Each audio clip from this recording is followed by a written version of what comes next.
If I had a dime for every time my wife said, "It's just a girls' night," I'd own half the restaurants in town instead of managing one.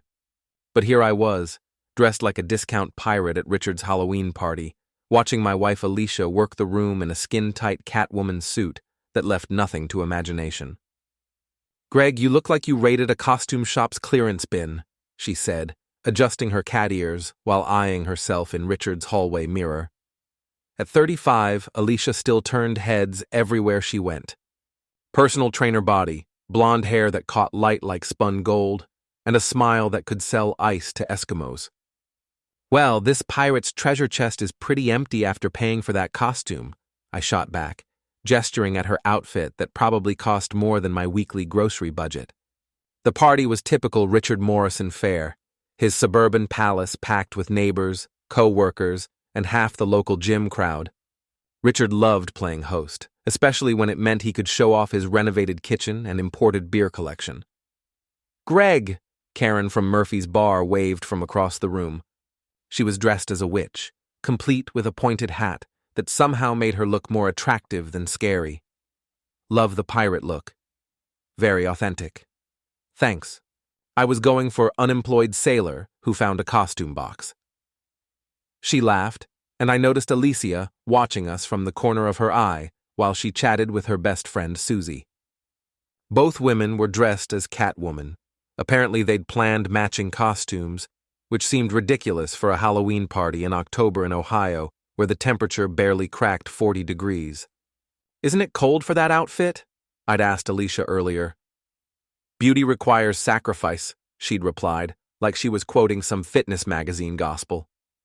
Susie's husband, Dominic, arrived fashionably late, and I nearly choked on my beer when I saw him. The guy had shown up dressed as Tarzan, bare chest, leopard print loincloth, the whole 9 yards, in freezing weather. His long dark hair was pulled back, his beard freshly trimmed, and he looked like he'd stepped off the cover of a romance novel. "Jesus Christ," I muttered to Richard, who'd appeared beside me with a fresh beer. "Did he lose a bet?" "That's Dominic for you. Guy works at the metal plant but thinks he's a fitness model." Richard was dressed as a vampire, complete with cape and fake fangs. Susie probably dared him.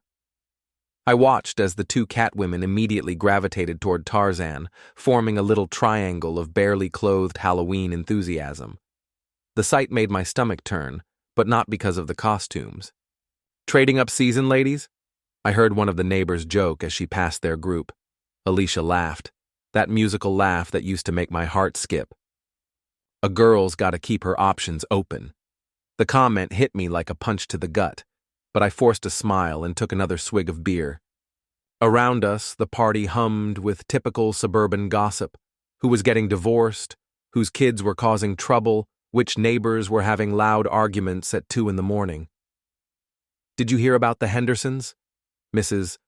Connolly from down the street sidled up to our group, dressed as a fortune teller. "Caught him with his secretary in the back of his Buick at the Walmart parking lot." "In broad daylight?" Karen asked, genuinely shocked. "Tuesday afternoon. Poor Margaret was just trying to buy groceries."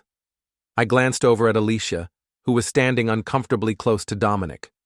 Her hand rested casually on his bare shoulder as she laughed at something he'd said. The intimacy of the gesture was unmistakable, and my stomach twisted with a mixture of anger and disbelief.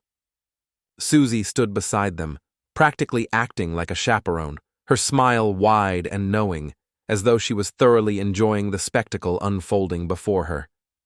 "Excuse me," I said through gritted teeth, pushing past the group to make my way over to Alicia. My feet felt heavy, but I moved with purpose.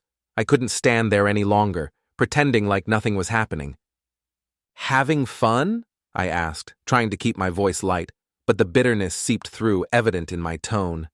"Oh, we were just talking about the gym's new equipment," Alicia replied, her hand still resting on Dominic's shoulder, her voice too sweet, too calm. "Dominic's been helping me with my lifting form." "I bet he has," I said, my eyes narrowing. Dominic flashed a grin, his perfect white teeth making him look like he thought he was in some kind of Hollywood movie. "Your wife's got natural talent." "Great." "Form," he said, stretching the last word out in a way that made my fists clench at my sides. The way he said, form, made my jaw tighten. Every ounce of restraint I had left was being tested, but I kept my voice steady. Yeah, well, maybe you should focus on your own form. Looks like you're about to catch pneumonia in that outfit. Dominic puffed out his chest, clearly trying to be the macho, overconfident idiot he was. Real men don't get cold, he said, as though that line would somehow earn him a medal for masculinity. Real men also don't dress like extras from a B-movie. I shot back, the words slipping out before I could stop them. But here we are. The conversation around us quieted, and I could feel the weight of the room shift. People were starting to pay attention. Eyes were on us, phones were probably coming out to record the inevitable drama that was about to unfold. My anger was rising, but I wasn't backing down now. Greg! Alicia hissed under her breath, her voice tinged with irritation. Don't be embarrassing. Embarrassing, I repeated, feeling the heat rise in my chest. I'm not the one dressed like I'm auditioning for a strip club. Alicia's face turned red with frustration, her grip tightening on my arm. She tried to pull me back, but I wasn't going anywhere. I had to make it clear. I wasn't going to sit back and let this slide any longer. That's when Dominic took a step forward, all 6'2" of his ridiculous Tarzan costume looming over me. The audacity of this guy, the way he acted like he owned the place, was almost too much to bear. I stood my ground, glaring up at him. Maybe you should watch your mouth, Dominic said, his voice low and menacing, but there was a hint of uncertainty behind it. I could see the confidence in his posture, but it was only a mask. Maybe you should watch your hands, I replied, meeting his gaze with a defiant stare. What's that supposed to mean? Dominic's brow furrowed, his chest puffing up even more as if he were trying to intimidate me. But I wasn't afraid of him. Not anymore. I scanned the room, taking in the reactions of everyone around us. Richard was standing off to the side, trying his best to defuse the situation, but it was clear the tension was thick enough to cut with a knife. Susie watched us, her eyes wide, an almost gleeful look on her face, like she was getting exactly what she wanted. Karen, however, was shaking her head, her expression one of exasperation as she mouthed, "Not again," under her breath. Neighbors were pulling out their phones, probably preparing for whatever scene was about to unfold, expecting a show. It means, I said, loud enough for everyone in the room to hear, that married women shouldn't need workout lessons from guys who think Halloween is an excuse to show off their gym memberships. The words hung in the air, and the room fell into an uncomfortable silence. I could see the shock on Alicia's face, her hand still on Dominic's shoulder, but now her grip seemed a little more uncertain. The truth was out in the open, and she wasn't prepared for it. Greg! Alicia grabbed my arm, her voice sharp, almost desperate. Stop it! But I was beyond stopping. I couldn't hold it in any longer.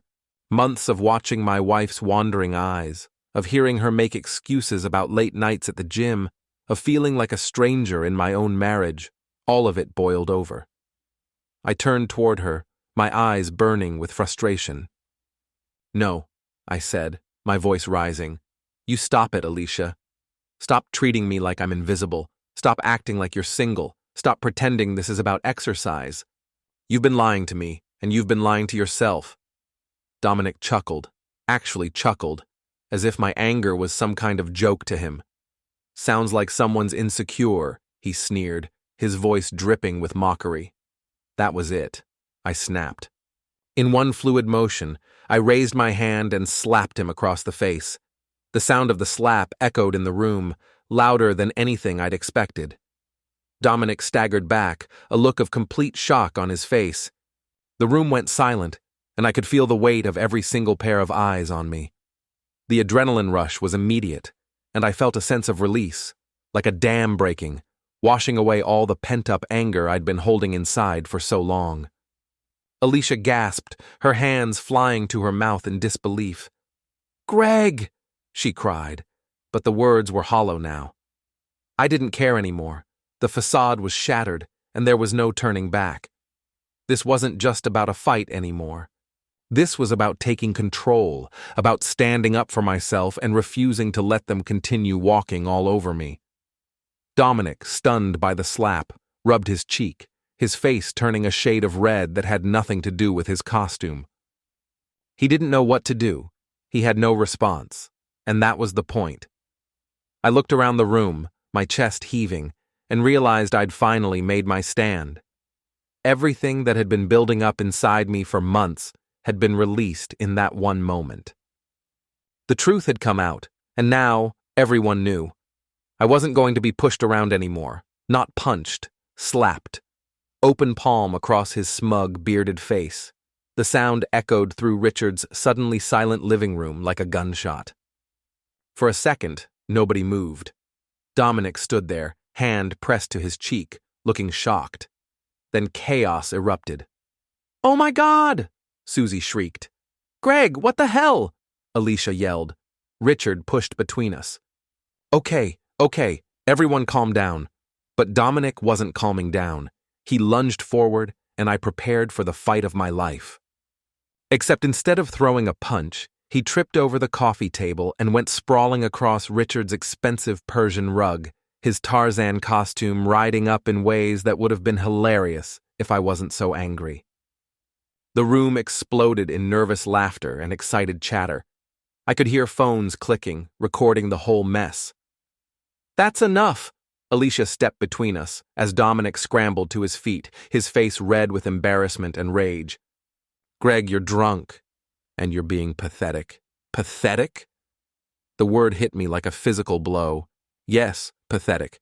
You want to know what's really embarrassing? Having a husband who spends more time watching porn on his computer than paying attention to his wife.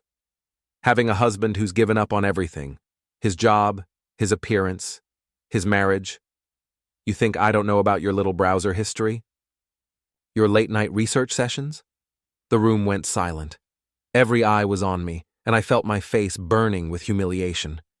Alicia had just aired our most private problems in front of half the neighborhood, and now they were all witnesses to the fallout. The tension was thick in the air, palpable, as the sounds of muffled whispers and quiet phone clicks filled the space. "Everyone got a show tonight," I said, trying to steady my breath, my voice louder than I felt. I scanned the room, making sure to meet the eyes of everyone in the crowd. Some looked uncomfortable, others eager for more, but all of them had that familiar gleam in their eyes, the kind people get when they witness a real-life drama unfold in front of them. Too bad I wasn't selling tickets. I could feel the weight of their stares on me as I pushed through the crowd. I walked with my head down, my heart thudding against my chest, past the shocked faces, the raised phones, the barely contained excitement that crackled in the room. The last thing I wanted was to be anyone's entertainment, but there I was. I slammed the door behind me, stepping out into the cold October night, leaving my pirate hat, my ridiculous costume, and my dignity scattered across Richard's living room like confetti in the wind. The cool night air hit me like a slap in the face as I walked toward my car, my chest tight with anger and embarrassment. I wanted to scream, but I held it in, the sound of my own feet crunching on the gravel the only thing breaking the silence around me.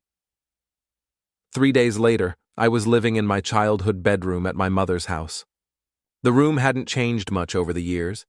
It was still filled with old baseball trophies, the faded poster of Michael Jordan that I'd never bothered to take down, and stacks of books I'd never gotten around to reading. The air felt heavy, like I'd stepped into some kind of time capsule, and I felt like a fossil, a relic of who I used to be, stuck in the past while everything around me seemed to move on. "You look like hell," my mother said, standing in the doorway with a cup of coffee in one hand and that familiar look in her eyes. It was the same expression she'd worn when I came home with a black eye after a school fight. Stern, concerned, but never one to coddle. "Thanks, Mom." Exactly what I needed to hear. Margaret Foster was 65 years old, built like a linebacker, and had never sugarcoated anything in her life. She'd raised 3 boys after my father passed, working 2 jobs to make ends meet, yet still finding time to teach us all right from wrong. Looking at her now, I couldn't help but think about all the mistakes I'd made and how much I had messed up. "Your phone's been buzzing all morning," she said, setting the coffee on my old desk. "Sounds like a wounded cricket." I'd been ignoring the calls and texts since Sunday night, the constant pings from my phone becoming a distant hum I could no longer ignore. 43 missed calls, 67 text messages, more notifications than I cared to count. Pirate Punches Tarzan had apparently caught fire, and in our little corner of Ohio, it was trending faster than cat videos. "Mrs. Henderson called," Mom continued, picking up where I'd left off. "Said she heard you and Alicia had some trouble at the Morrison party." Mrs. Henderson needs to mind her own business. She also said there's video of the whole thing on Facebook. 5,000 views and counting. I groaned and pulled the pillow over my head, hoping to block out the reality of my situation. "End it now. Don't be dramatic." Though I did watch it. That Dominic guy looks like an idiot in that costume. Despite everything, I almost smiled. Leave it to my mom to focus on the important details.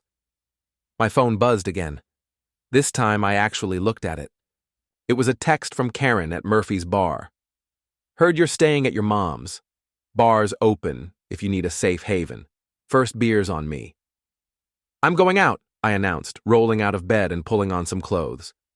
"Where?" "Murphy's. Need to see if I still have any friends left in this town." Murphy's bar was a hole-in-the-wall dive on the corner of Main and 3rd, a place that had served the same crowd for 30 years.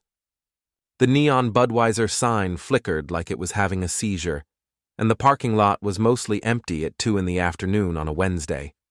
Karen was behind the bar when I walked in, her red hair pulled back into a ponytail, and her Murphy's bar t-shirt looking like she'd been working since dawn. She wiped down the counter and flashed me a grin as I approached. "Well, well, if it isn't the famous pirate." She pulled a beer from the tap and slid it in front of me. "Heard you've been hiding out." Word travels fast in this town. Faster when there's video evidence. "You want to talk about it?" I took a long drink of beer and considered my options. Karen had always been easy to talk to.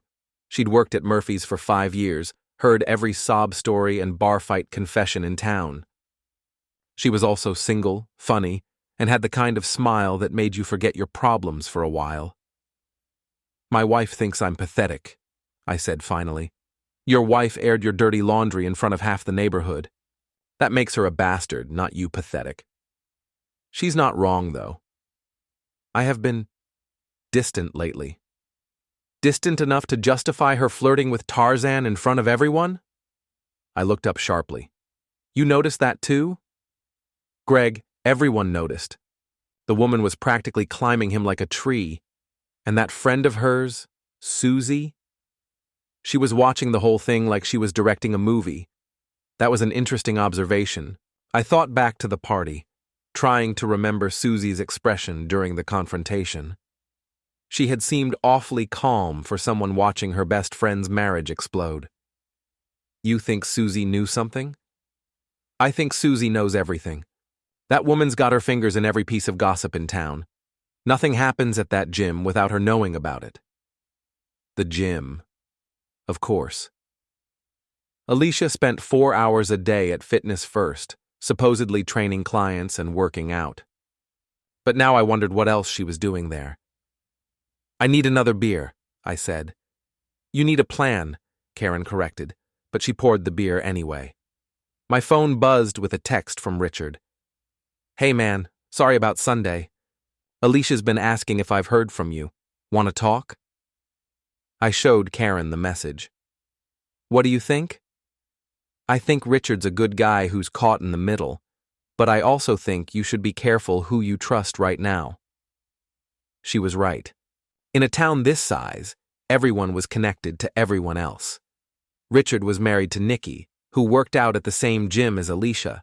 Susie's husband, Dominic, worked at the metal plant with half the guys in town. One wrong word to the wrong person, and my business would be everyone's business. Can I ask you something? Karen leaned against the bar, her green eyes serious. What do you want to happen here? Do you want to save your marriage? Or do you want to win? It was a hell of a question. 3 days ago, I would have said save the marriage without hesitation. But sitting there in Murphy's bar, remembering the way Alicia had humiliated me in front of everyone, the way she'd smiled while doing it. I want to win, I said. Karen nodded like she'd expected that answer. Then you better get smart about it. Because right now you're the guy who lost his temper and slapped someone at a party. She's the victim of an unstable husband. That's the story everyone's telling. So what do? You change the story. That evening, I drove past our house. My house, technically, since my name was on the mortgage. Alicia's car was in the driveway, along with Susie's silver Honda. Through the living room window, I could see them on the couch, probably dissecting every detail of Sunday night's drama. I parked down the street and called Alicia's number. Greg? Where are you? Around. We need to talk. I've been trying to reach you for 3 days. I needed time to think. About what? About how you embarrassed both of us in front of everyone we know.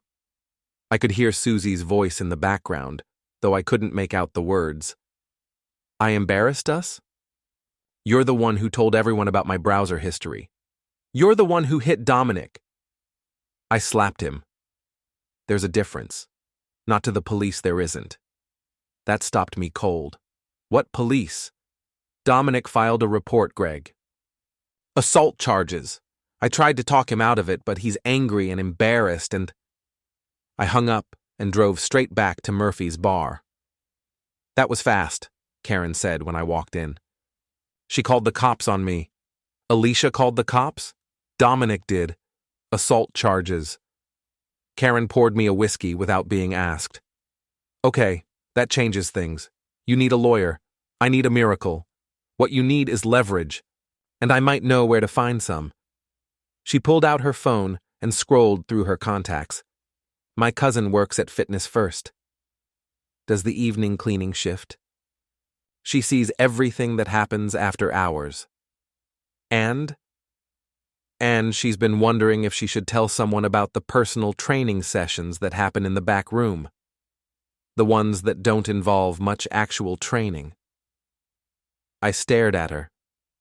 Are you saying what I think you're saying? I'm saying your wife's not as careful as she thinks she is. And neither is her muscle-bound boyfriend. For the first time since Sunday night, I smiled.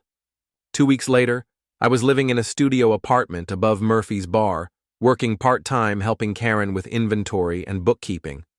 It wasn't much, but it beat living with my mother and listening to her commentary on my life choices. The assault charges had been dropped after Richard and 3 other witnesses gave statements saying Dominic had been the aggressor and that my slap was clearly defensive. Apparently, even in Tarzan costume, lunging at someone made you look like the bad guy. But the damage to my reputation was done. I'd lost my job at Romano's restaurant after the owner decided he didn't want domestic drama affecting his business. Half the town thought I was an unstable husband who couldn't control his temper. The other half thought I was a pathetic cuckold who'd been publicly humiliated by his cheating wife. Both halves were probably right. You're brooding again, Karen said, setting a cup of coffee on the small table in my apartment. It's not attractive. Sorry. Still adjusting to my new life as the town's entertainment. Could be worse. You could be Dominic. That was true. Karen's cousin had come through with some interesting information about the after-hours activities at Fitness First.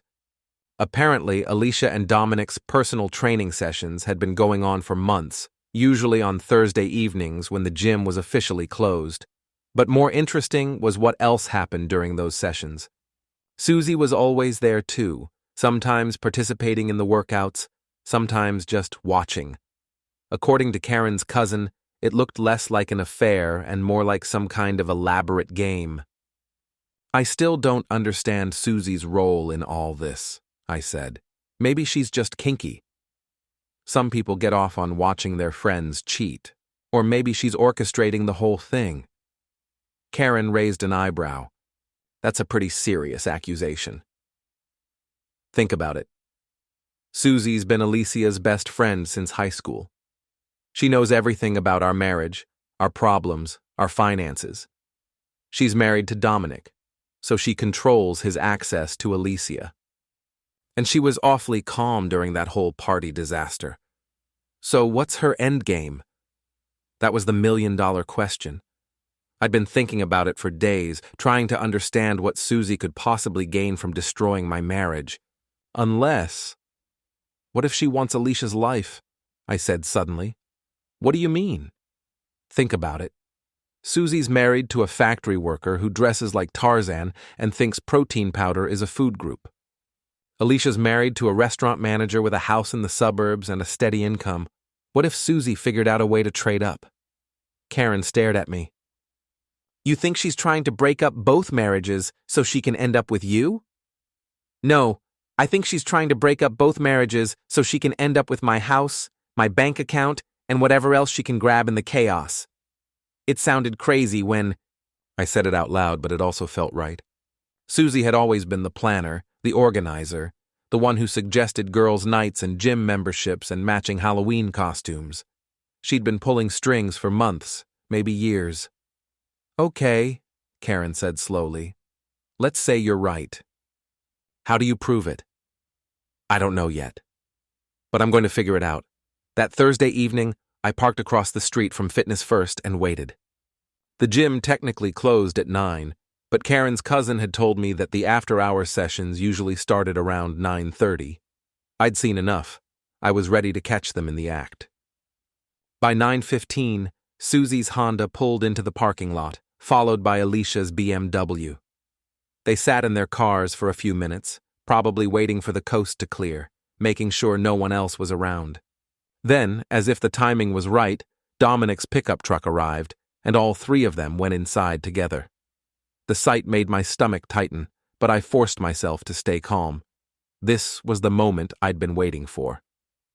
I waited another 10 minutes, my mind racing, then quietly walked around to the back of the building. The rear entrance was propped open, probably for ventilation during their workout. I could hear voices and laughter drifting out from inside, their casualness mocking everything I'd ever trusted. I moved closer, positioning myself where I could see through the gap in the door without being noticed. Alicia was lying back on the weight bench, wearing nothing but a sports bra and shorts that barely covered anything at all.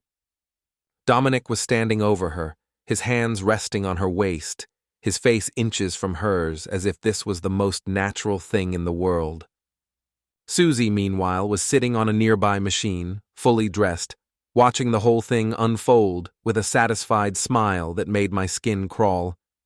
But it was what Susie said next that made everything click into place. The puzzle pieces I hadn't been able to fit together finally aligned. Remember, when Greg comes crawling back, you stick to the story.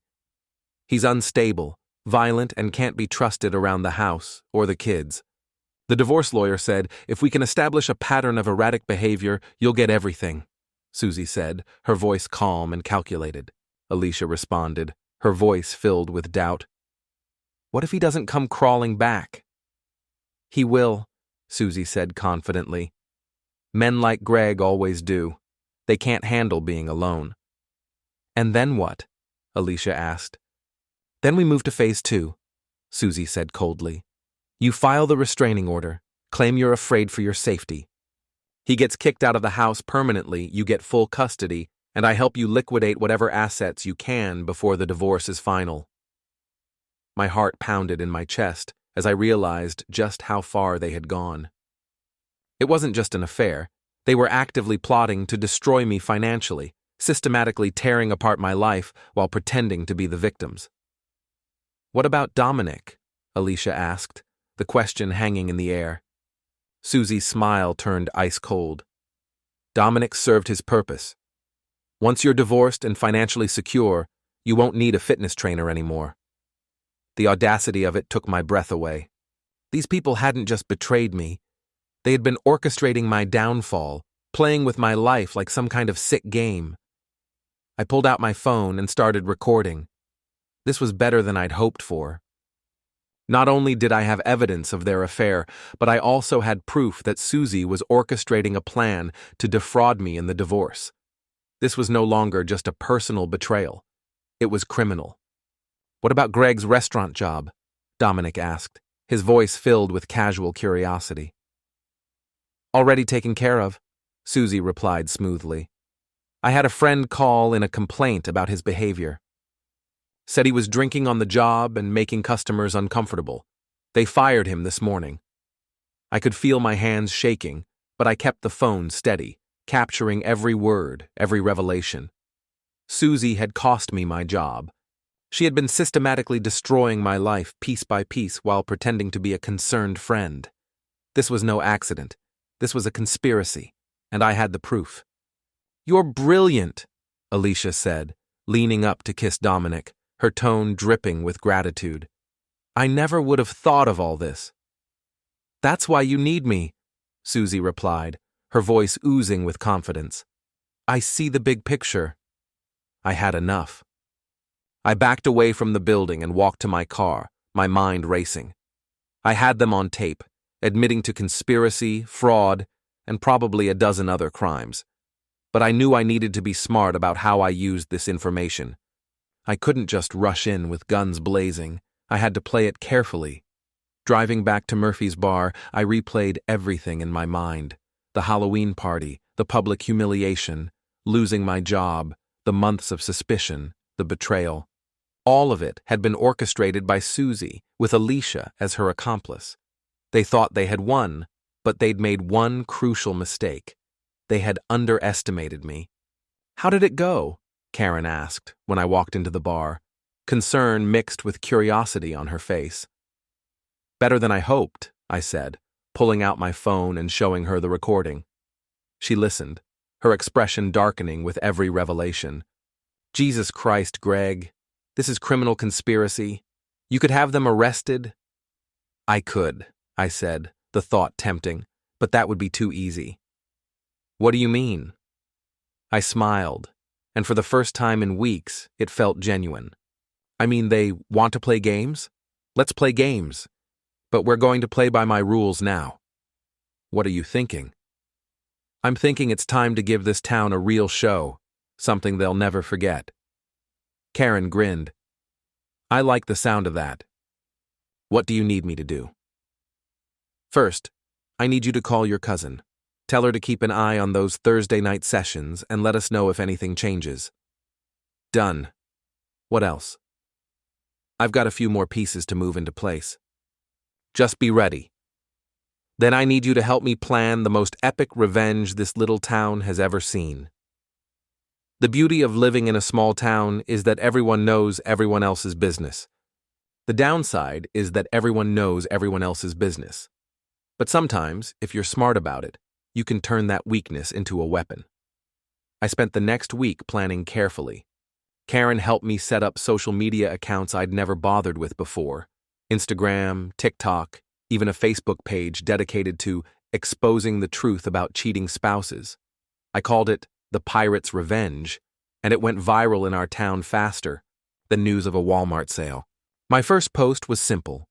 A photo of the Halloween party with the caption, "When your wife's idea of couples therapy involves her best friend, her best friend's husband, and a gym membership." Within hours, I had 300 followers and dozens of comments from people sharing their own cheating spouse stories. But more importantly, I had Alicia's attention. She called me at 11 that night, furious. "Take down that post, Greg. Right now." "Which one?" "I've made several today." "All of them." "You're embarrassing me." "Funny, I remember you doing the same thing to me a few weeks ago. How does it feel?" "This is harassment. This is truth-telling. There's a difference." I hung up and posted another photo, this one showing Alicia, Susie, and Dominic at the gym, taken from the parking lot with a telephoto lens I'd borrowed from Richard, who was apparently Team Greg now that he'd heard the whole story. The caption read, "Thursday night personal training sessions." Guess what they're not training for? My follower count jumped to 800 overnight. Friday morning, I got a visit from Susie. She showed up at Murphy's bar looking like she hadn't slept, her usually perfect makeup smudged and her blonde hair pulled back in a messy ponytail. "We need to talk," she said. "Do we?" "I thought you were too busy orchestrating my wife's affair to have time for conversation." Her face went white. "I don't know what you're talking about." "Sure you don't." I pulled out my phone and played a snippet of the recording, just enough to let her know I had the goods on her. "You were spying on us." "I was gathering evidence. For my divorce lawyer, for the police, and for the court of public opinion. Guess which one's going to be the most fun?" "Greg, listen to me. You don't understand what's really happening here." "Oh, I understand perfectly. You've been playing puppet master with everyone's lives, trying to set yourself up for a nice little payday when the dust settles. The question is, what are you going to do now that I know?" She sat down heavily on one of the bar stools. It wasn't supposed to go this far. What wasn't? Any of it. The Halloween party, the confrontation, you losing your job. I just wanted... You wanted what? I wanted Alicia to see what she was giving up. You're a good man, Greg. You didn't deserve the way she was treating you. I stared at her. Are you seriously trying to tell me you orchestrated this whole thing to help me? I know how it sounds, but it sounds like bullshit. I heard you, Susie. I heard you planning to defraud me in the divorce. I heard you talking about liquidating assets and filing false restraining orders. Her shoulders sagged. You don't understand the pressure I'm under. Dominic lost his job at the plant last month. We're 3 months behind on our mortgage. I thought if Alicia got a good divorce settlement, maybe she'd help us out. So you decided to destroy my marriage for money. I decided to help my friend get what she deserved. And what about what I deserved? She didn't have an answer for that. Here's what's going to happen, I said. You're going to call Alicia and tell her the game is over. You're going to admit that you've been manipulating both of us. And you're going to help me expose the truth, or I'm going to release that recording to everyone in town. Greg, please. Those are your options, Susie. Choose wisely. She left without saying another word, but I knew she'd be back. People like Susie always came back when they were cornered. That afternoon, I put phase 2 of my plan into action. I drove to Fitness First during peak hours, around 5:30, when all the after-work crowd was there, and walked straight up to the front desk. I'd like to sign up for personal training sessions, I announced loudly. I hear Alicia Foster is the best trainer here. The teenage girl at the desk looked uncomfortable. I think she's with a client right now. That's okay, I'll wait. I'm her husband, by the way, Greg Foster. Maybe you've seen the videos? Half the gym turned to stare at me. I could see Alicia on the other side of the room, her face flushing red as she realized what was happening. Actually, I continued, still speaking loudly enough for everyone to hear, I'm particularly interested in those special Thursday night sessions I've been hearing about. The ones with the personalized attention. Sir, I think you need to leave, the desk girl said. Leave? But I'm a paying customer. Well, I would be, if my wife hadn't been plotting to steal all my money with her workout buddy and his scheming wife. By now, the entire gym had stopped what they were doing to watch the show. Phones were coming out, just like at the Halloween party, but this time I was ready for them. Ladies and gentlemen, I said, climbing onto a nearby bench so everyone could see me. Let me tell you a story about trust, betrayal, and the most elaborate cheating scheme in the history of our little town. Greg, get down from there! Alicia pushed through the crowd, her face a mask of fury and embarrassment.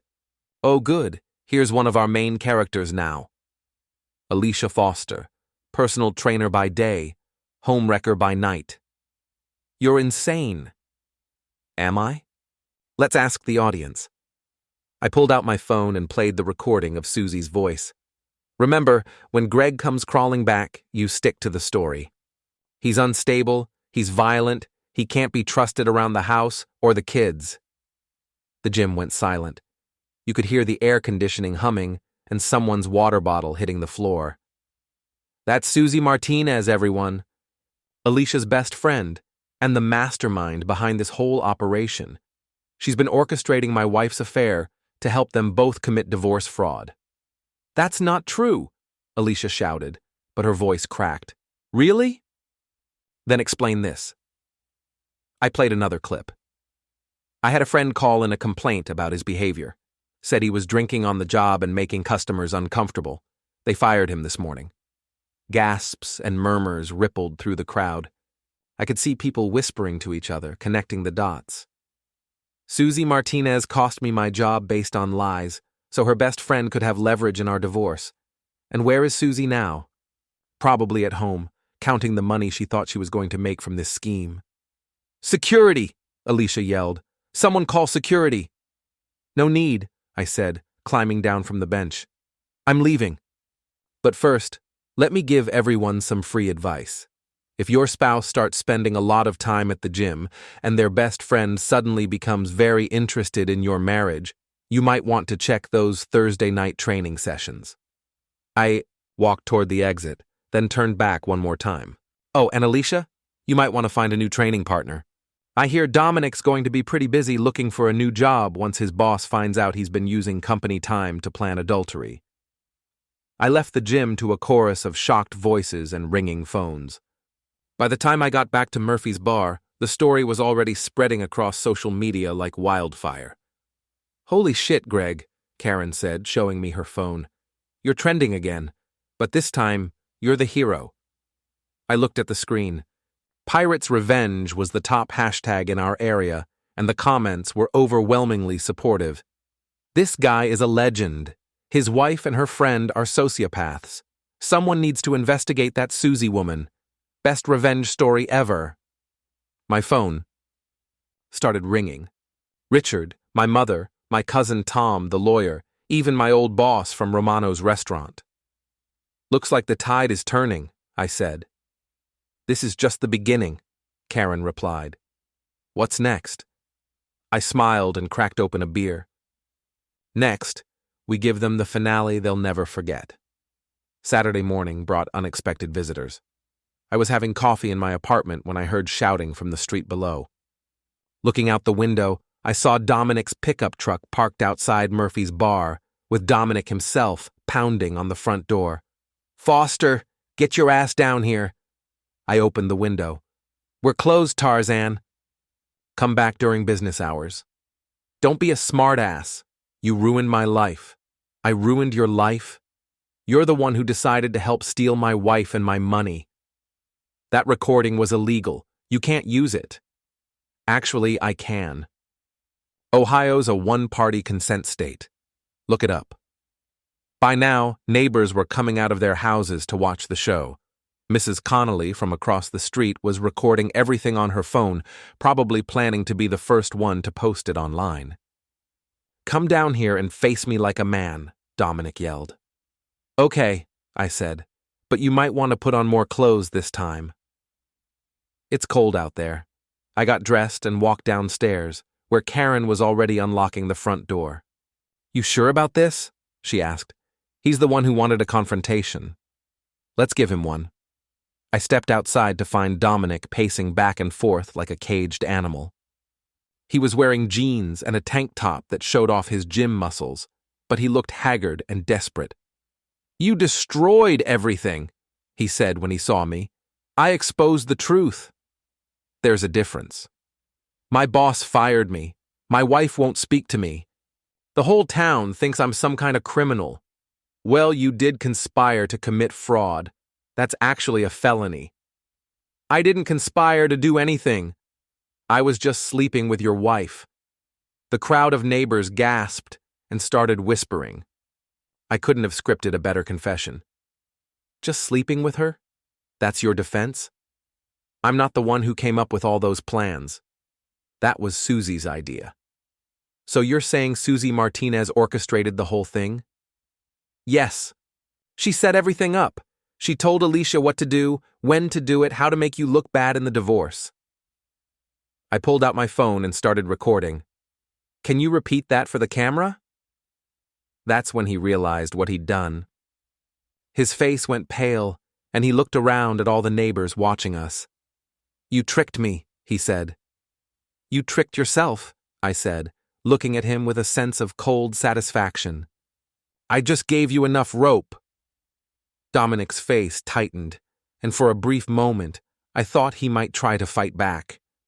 But instead, his shoulders slumped, and his eyes dropped to the ground. "This isn't over," he muttered, though there was no conviction in his voice. He sounded defeated, almost broken. "Yeah, it is," I replied, my tone unwavering. "Go home, Dominic. Find a new job, fix your marriage if you can, and stay away from other people's wives." He didn't argue. With a deep breath, he turned and climbed into his truck. The engine roared to life, and he drove off, leaving me standing in front of Murphy's bar. I could feel the weight of the moment, the mixture of triumph and disgust. Behind me, a small crowd of neighbors had gathered, watching the entire exchange with wide eyes. The reality of what I had just done hit me. The evidence on my phone was damning, and it wasn't just for my own benefit anymore. It was for the world to see. "Well," Mrs. Connolly said from the group, her voice laced with amusement. "That was better than cable TV." I managed a small, tight smile, but the real fireworks were yet to come. This wasn't over, not by a long shot. They thought they had the upper hand, but now the tables had turned. They were going to learn exactly what it felt like to be on the receiving end of this kind of humiliation. That evening, just as the sun began to set and the neon lights of the bar flickered on, I heard a knock at my apartment door. I opened it to find Alicia standing there. She looked terrible, disheveled, like she hadn't slept in days. Her hair was unwashed, her makeup smeared, and she was wearing sweatpants and an old ratty t-shirt I hadn't seen in years. The image struck me harder than I expected. This was the woman who had once been my everything, now reduced to this.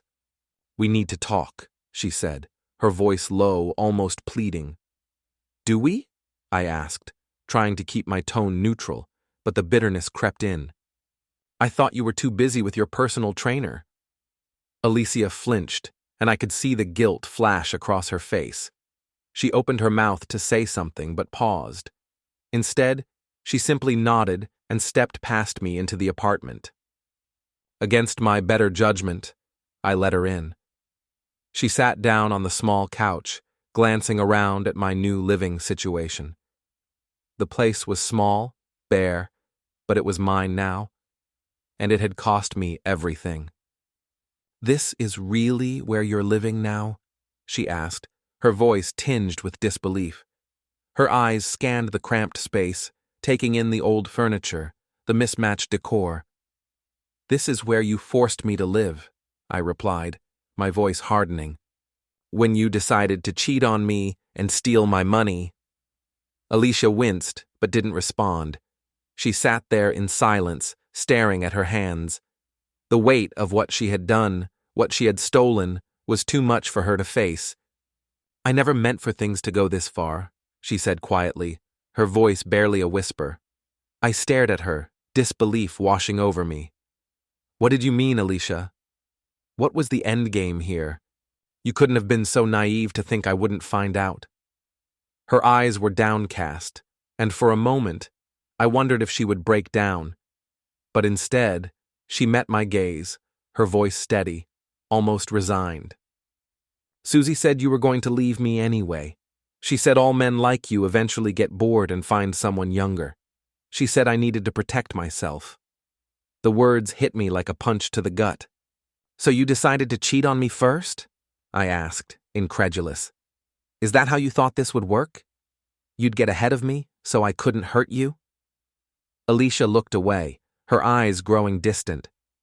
"I decided to have some fun while I figured out my options," she said, as though it was all part of some grand plan she was only now realizing was a complete disaster. "And the fraud?" I pressed, my voice thick with anger. "The plan to steal my assets? What about that?" Her shoulders sagged, and she let out a sigh. "That was all Susie's idea. She said if I was smart about it, I could end up with the house, the savings, everything. She made it sound so easy. She said you wouldn't fight it. The truth was finally coming out, and it felt like a weight lifting from my chest. She wasn't just a victim in all this. She was complicit, an active participant in the plan to rob me of everything I had worked for. The woman I had loved, the woman I thought I knew, had been a willing accomplice in destroying me. Everything you've done, every lie you've told, was because of Susie, I said, my voice shaking with anger. You were willing to throw everything away, our marriage, your integrity, just to follow her advice. I didn't know what else to do, Alicia whispered, tears starting to form in her eyes. I was scared. I thought I was doing what was best for me. I stood up and walked to the window, looking out at the town below. Everything had changed in such a short time. The life I had built, the people I thought I could trust, all crumbled to dust. Well, Alicia, I said, turning to face her, now you'll have to live with the consequences. And you went along with it. I went along with it because I was scared. Scared of being alone, scared of being broke, scared of starting over at 35. So instead of talking to me about your fears, you decided to destroy our marriage and ruin my life? She started crying then. Real tears, not the crocodile tears she'd used during arguments in the past. I'm sorry, Greg. I'm so sorry. I know I messed up. I know I hurt you. But can't we try to fix this? I looked at her sitting there on my couch, crying and apologetic and broken, and I felt nothing. No anger, no love, no desire to comfort her or hurt her. Just nothing. No, I said. We can't. Why not? People forgive affairs all the time. We could go to counseling. It's not about the affair, Alicia. It's about the lies, the manipulation, the conspiracy to defraud me. It's about you humiliating me in front of everyone we know. It's about you costing me my job and trying to steal my house. That was Susie's idea, and you went along with it. You made the choice to betray me in every possible way. She cried harder. So that's it? You're just going to throw away 8 years of marriage? I'm not throwing anything away. You already did that. She left without another word, and I knew it was the last time I'd ever see her as my wife. But Susie wasn't done yet. Sunday afternoon, I was working behind the bar at Murphy's when she walked in with 2 large men I didn't recognize. They looked like the kind of guys who settled disputes with their fists rather than their words. We need to talk, Susie said. I'm working. Make an appointment. This can't wait. The 2 men spread out, flanking me behind the bar. Karen was in the back doing inventory, and we were the only customers in the place. Nice friends, I said. Let me guess. They're here to convince me to delete that recording? They're here to make sure you listen to reason. And what does reason sound like, Susie? It sounds like you dropping all this social media nonsense, deleting the recording, and keeping your mouth shut about things that don't concern you. Things that don't concern me? You mean like my wife's affair and your plan to steal my money? I mean like private conversations between friends. Friends don't conspire to commit fraud against each other's husbands. One of the men stepped closer. Maybe you should listen to the lady. Maybe you should mind your own business. That's when Karen appeared from the back room, carrying a baseball bat and her cell phone. Is there a problem here? She asked. No problem, Susie said quickly. We were just having a conversation. Looked more like intimidation to me. I've already called the police. They should be here in a few minutes. The 2 men looked at each other nervously. Apparently, they hadn't signed up for a confrontation with law enforcement. This isn't over, Susie said. Yeah, it is, I replied. You lost, Susie. Accept it and move on. She left with her muscle, but I knew she'd try something else. Desperate people always did. I didn't have to wait long. Monday morning, I woke up to find my car vandalized. Someone had keyed LIAR into the paint and smashed both side mirrors. But they'd made a crucial mistake. Mrs. Connolly's security camera had caught the whole thing. The footage showed Susie and one of her friends creeping around my car at 3 in the morning, doing the damage and then running away like teenagers. I posted the video online with the caption, "When you can't win with facts, try vandalism. Stay classy, Susie Martinez." The response was immediate and overwhelming. People were outraged that Susie had escalated to property damage. Someone started a GoFundMe to pay for my car repairs. The local news station called asking for an interview. But the best response came from an unexpected source, Dominic. He showed up at Murphy's bar Tuesday evening, looking sheepish and nervous. "I want to make a statement," he said, "on the record, about everything Susie made me do." "Why the change of heart?" "Because she threw me under the bus. Told everyone the affair was my idea, that I seduced your wife and manipulated her into the fraud scheme. She's trying to make herself look like an innocent victim. And you're willing to tell the truth?" "I'm willing to tell the truth." I called Karen over with her phone to record his statement. For the next 20 minutes, Dominic laid out the entire conspiracy, how Susie had approached him months ago with the plan, how she'd convinced Alicia to go along with it, how she'd orchestrated everything from the Halloween party confrontation to my job loss. "She promised me that once Alicia got her divorce settlement, we'd all split the money and I could leave my wife," he said. "She made it sound like we'd all end up rich and happy. And now I've lost my job, my wife won't talk to me, and Susie's trying to destroy my reputation to save her own. What about Alicia?" "Alicia's a follower. She always has been. Susie tells her what to do, and she does it. She's not innocent, but she's not the mastermind either." When he finished, I had everything I needed to completely destroy Susie's credibility and expose the full scope of her manipulation. "What are you going to do with this?" Dominic asked. "I'm going to end this once and for all." Wednesday evening, I organized what I called the final reveal, a live stream on Facebook where I promised to expose the complete truth about the conspiracy that had been orchestrated against me. I didn't hold back. I promoted it heavily across social media, spreading the word to everyone who would listen, making sure the entire town knew what was coming. By 7 p.m., I had over 2,000 viewers, all from our town and the surrounding areas, watching eagerly. I could feel the energy build as the time ticked down to the broadcast. I started the stream by playing the original recording of Susie planning the fraud, the conversation I had captured where she openly admitted to everything. I watched the reactions from my viewers as they listened, some of them shaking their heads in disbelief, others already voicing their disgust in the comments. Then I followed that with the security footage showing Susie vandalizing my car. I could hear the gasps from the crowd as the footage played, her face clear as day, her actions undeniable. Finally, I played Dominic's confession about Susie's role as the mastermind behind it all. His words, reluctant yet damning, sealed her fate.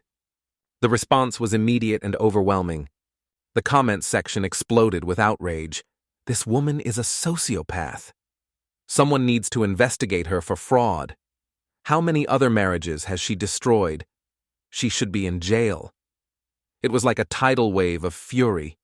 People who had once looked up to Susie, who had believed her sweet, helpful facade, now saw her for what she truly was. They were disgusted, outraged, and ready to see justice done. But the real victory came the next morning when I received an unexpected call from my old boss at Romano's restaurant. The sound of his voice over the phone brought a rush of relief, but I couldn't help but feel a bit wary. "Greg, it's Tony. I owe you an apology and a job offer." I raised an eyebrow. "What changed your mind?" "I found out who really called in that complaint about you," Tony said, his voice thick with regret. "Susie Martinez's friend Lisa works for my supplier.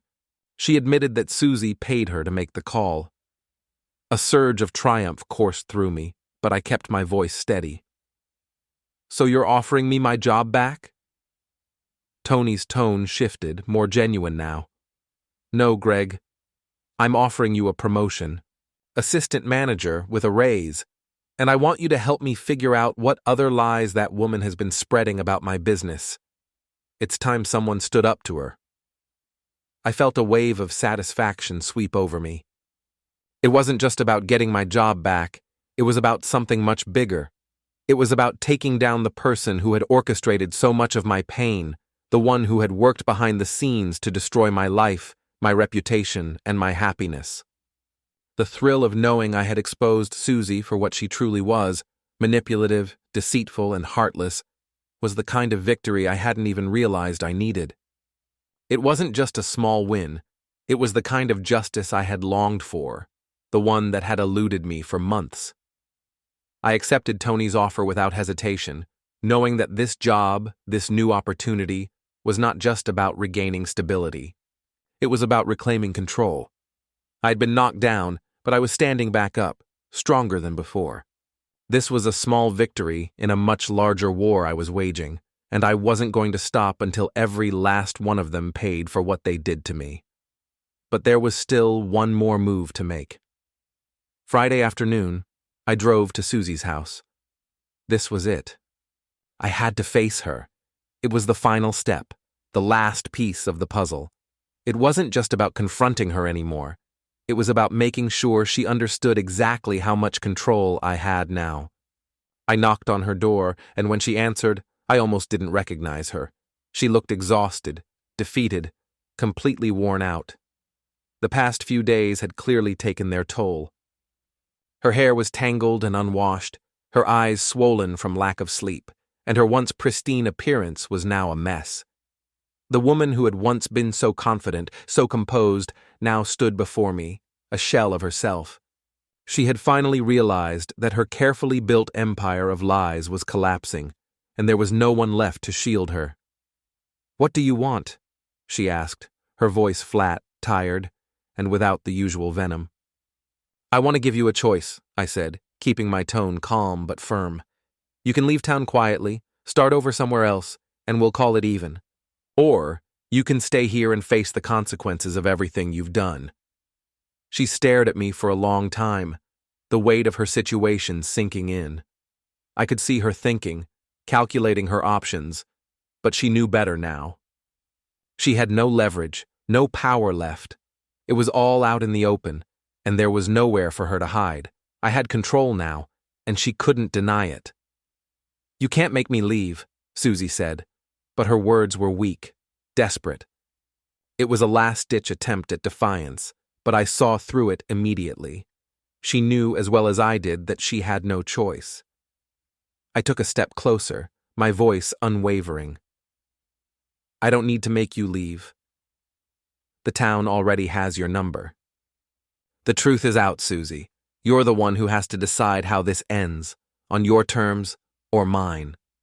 Her shoulders slumped, and I could see her deflate. The fight in her was gone. The realization that her world was falling apart was too much for her to bear. She didn't respond. She couldn't. Her empire of lies had crumbled, and she knew it. I stood there for a moment, letting the silence stretch between us. The tension hung in the air like a heavy fog, suffocating everything around us. Then, without another word, I turned and walked away, leaving her standing in the doorway, a defeated woman with no answers, no escape. She had lost, and she knew it. Her world was falling apart, and there was nothing she could do to stop it. As I walked away, I couldn't help but feel a rush of relief. But there was something else, too. Something deeper. I didn't need Susie's approval, her apology, or her justification. All I needed was the truth, and I had it. The truth had set me free. "I don't have to," I said, letting the words settle in the air. "The whole town knows what you are now.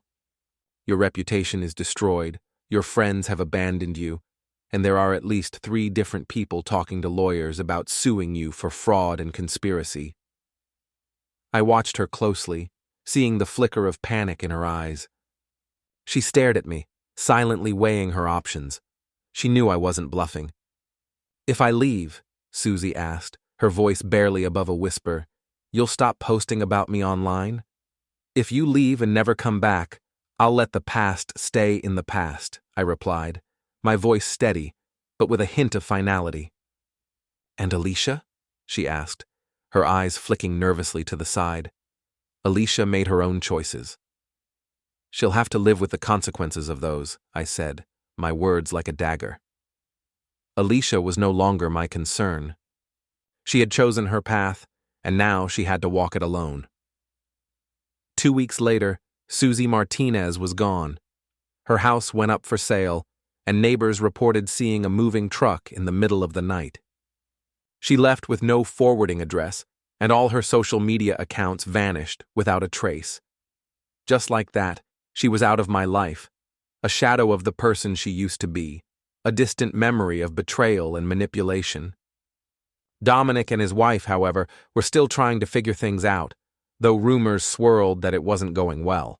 Dominic had found a new job in a factory in the next town over, but word was he was already regretting the choices he'd made.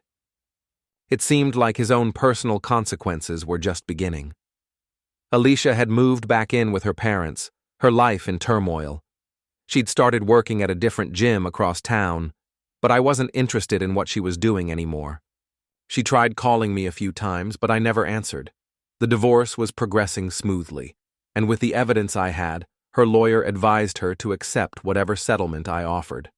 As for me, I was doing better than I had in years.